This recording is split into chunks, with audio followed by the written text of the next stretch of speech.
আসসালামু আলাইকুম ওয়া রাহমাতুল্লাহ। প্রিয় এইচএসসি শিক্ষার্থী ভাই বোন, আজকে আমি তোমাদের একটি গুরুত্বপূর্ণ গ্রামার আইটেম নিয়ে কথা বলবো, সেটি হচ্ছে প্যাসেজ ন্যারেশন। রাজশাহী বোর্ড 2019 এ যে প্যাসেজ ন্যারেশনটি এসেছিল, এখন আমি সেই ন্যারেশনটি নিয়ে কথা বলবো। তোমরা যারা দাখিল, আলিম এবং এসএসসি ও 9, 10 শিক্ষার্থী, তাদের জন্য এই ক্লাসটি খুবই গুরুত্বপূর্ণ।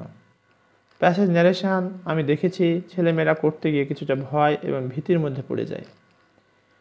এই ভয় এবং ভীতি থেকে মুক্তি পাওয়ার জন্য আজকে তোমাদের বেশ কিছু আমি পরামর্শ দেব, যেটি তোমাদের অনেকটাই প্যাসেজ ন্যারেশনে সহায়ক ভূমিকা পালন করবে। তো চলো বন্ধুরা, আমরা কথা না বাড়িয়ে প্যাসেজটি কীভাবে করে ইনডাইরেক্ট ন্যারেশন করতে হবে সেই বিষয়টি আমরা দেখি। প্রথমে তোমাদের আমি কয়েকটি পরামর্শ দিতে চাই।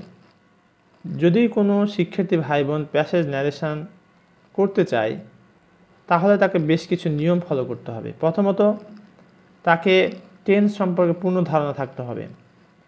যদি তোমাদের কারো টেন্সে ঘাটতি থাকে, আমি রিকোয়েস্ট করবো তোমার টেন্সটি ভালো করে শিখো।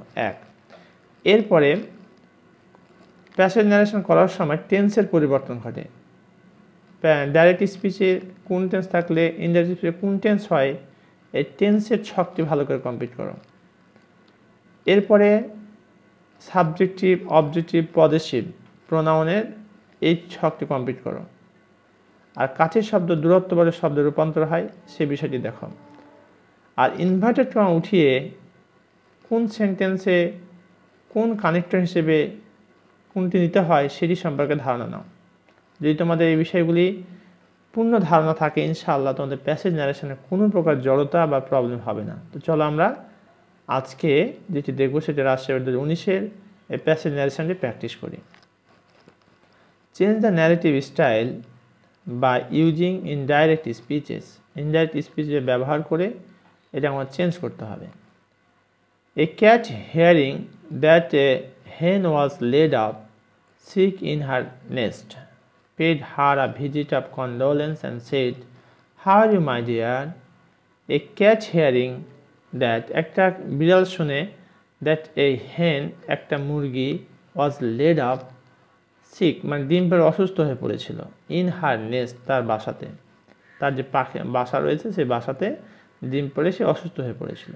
paid her a visit of condolence and said, তাকে দর্শনে গিয়েছিল এবং বলেছিল, how are you my dear, আমার প্রিয় তুমি কেমন আছো। What can I do for you, আমি তোমার জন্য কী করতে পারি। অনলি টেল মি, খালি আমাকে বলো না কেন। Is there anything in the world that I can bring for you. Is there anything in the world, এমন কিছু আছে পৃথিবীতে, that I can bring for you, যেটা আমি তোমার জন্য নিয়ে আসতে পারি। থ্যাংক ইউ সেড দ্য হেন, হেন তখন উত্তরে বলছে, না না ধন্যবাদ।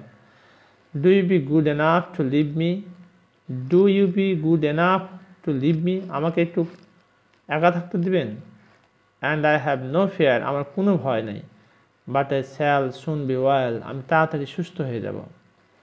তাহলে এই প্যাসেজটুকু পড়ে আমরা যা বুঝতে পারলাম যে একটা বিড়াল একটা মুরগিকে দেখতে গেছিল, যে মুরগিটার ডিম পেড়ে অসুস্থ হয়ে পড়েছিল এবং তাকে প্রিয়তমা বা মাই ডিয়ার নামে সম্বোধন করেছে এই ক্যাট, এবং তার জন্য সে কী করতে পারে তা তার কাছ থেকে জানতে চেয়েছে।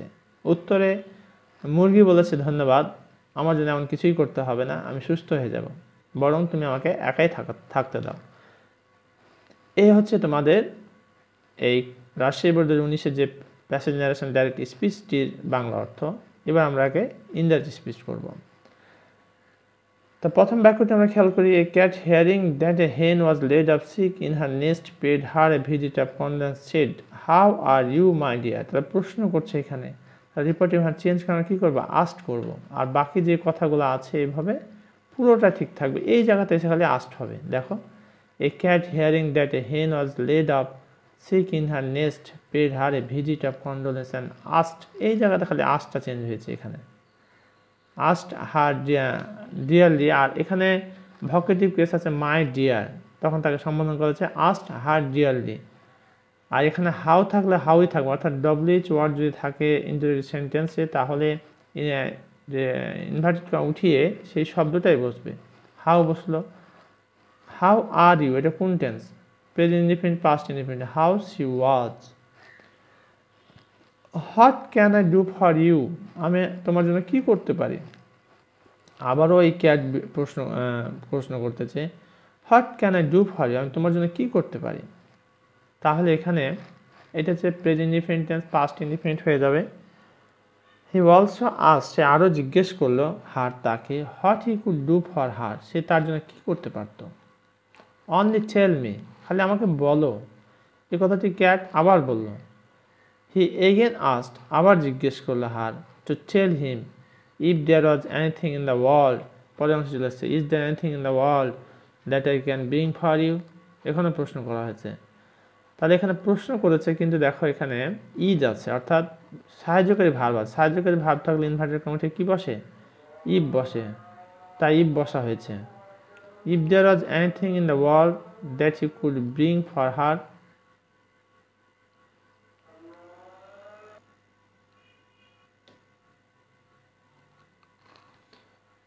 এবার মুরগি বলছে থ্যাংক ইউ সেড দ্য হেন।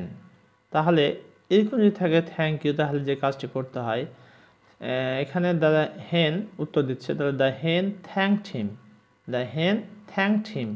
এইটাকে এটা ক্যাট, এটা অবজেক্টিভ ফর্মে কারণে হিম হয়ে গেল। এরপর আছে তোমার, do you be good enough to leave me and I have no fear but I shall soon be well.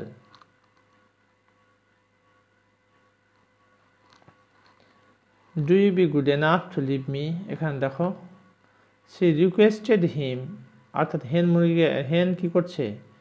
বিড়ালকে রিকোয়েস্ট করেছিল। যেখানে দেখো যে do you be good enough to leave me, আপনি কি আমাকে একাই থাকতে দিবেন? And I have no fear but I shall soon be well, আমার কোনো ভয় নেই এবং তাড়াতাড়ি আমি সুস্থ হয়ে যাব।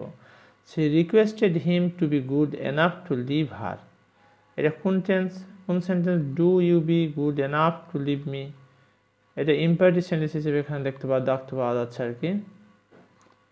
তাই এখানে do you be good enough না,